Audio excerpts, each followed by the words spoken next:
Israel में लंबे समय तक प्रधानमंत्री रहे बेंजामिन नेतन्याहू सत्ता से बाहर हो चुके हैं।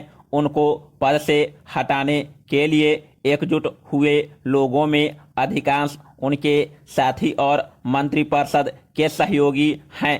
विपक्ष की बनी सरकार में अलग अलग विचारधारा वाली पार्टियां शामिल है। हालांकि इस परिवर्तन से विदेश नीति में किसी प्रकार की तब्दीली की कल्पना नहीं की जा सकती, पर गाजा पट्टी, फलस्तीन, Hamas, Iran, Lebanon, Hezbollah, America जैसे ज्वलंत मुद्दों को लेकर इन दलों के विचार बटे हुए हैं। यूँ तो इजरायल फलस्तीन विवाद 100 साल पुराना है, लेकिन वर्तमान में गाजा पट्टी के स्वामित्व को लेकर युद्ध जारी है। इस क्षेत्र पर हमास समर्थकों का कब्जा है, जिसे वहां एक उग्रवादी संगठन के रूप में जाना जाता है।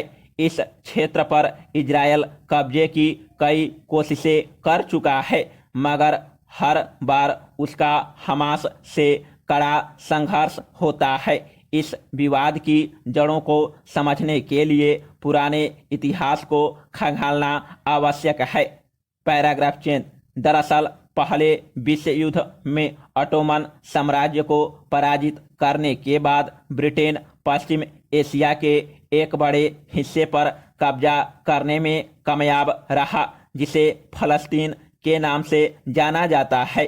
दूसरे विश्व युद्ध के बाद सोवियत संघ से लेकर पूर्वी और पश्चिमी यूरोपीय देशों के यहूदी यहाँ आकर बसने लगे, जिसका एक बड़ा कारण उनका यरूशलेम स्थित धार्मिक स्थल का होना है।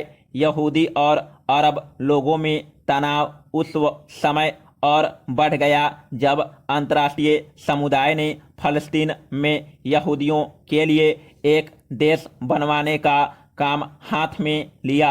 19वीं शताब्दी के चौथे दशक में यहाँ यहूदियों की संख्या में बड़ी बढ़ोतरी हुई, जिनमें काफ़ी संख्या में यूरोपीय उत्पीड़न के शिकार शरणार्थी भी शामिल थे। 1947 में अमेरिका और ब्रिटेन के सक्रिय सहयोग के बाद संयुक्त राष्ट्र द्वारा फलस्तीन देश को विभाजित करने हेतु मतदान हुआ। संयुक्त राष्ट्र पर महाशक्तियों का प्रभुत्व था, लिहाजा यहूदी देश और फलस्तीन के विभाजन का रास्ता साफ हुआ। लेकिन यरूशलेम को एक अंतर्राष्ट्रीय शहर घोषित कर दिया गया।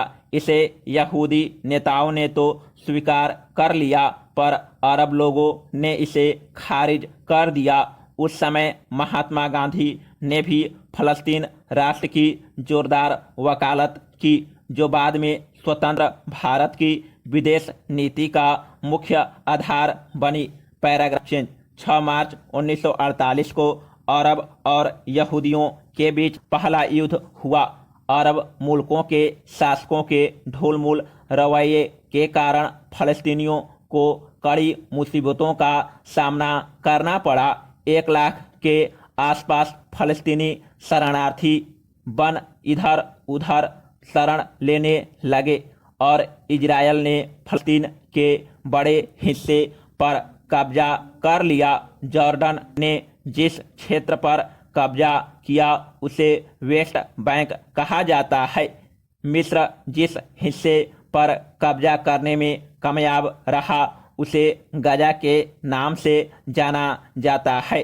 अगर यरूशलेम की बात की जाए तो इसके पश्चिमी हिस्से पर इजरायल का कब्जा हो गया और पूर्वी क्षेत्र को जॉर्डन कब्जाने में कामयाब रहा।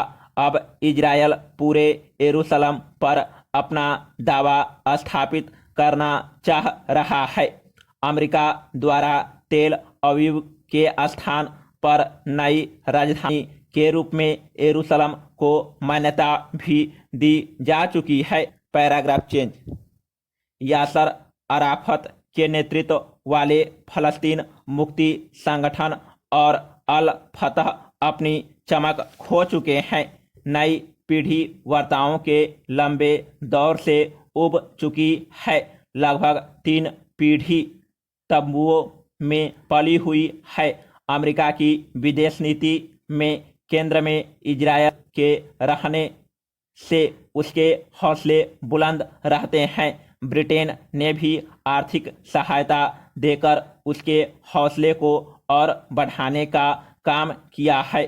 पूर्वी यरूशलेम की अल-अक्सा मस्जिद के पास वाले इलाके शेख जर्राह को लेकर तनाव जारी है।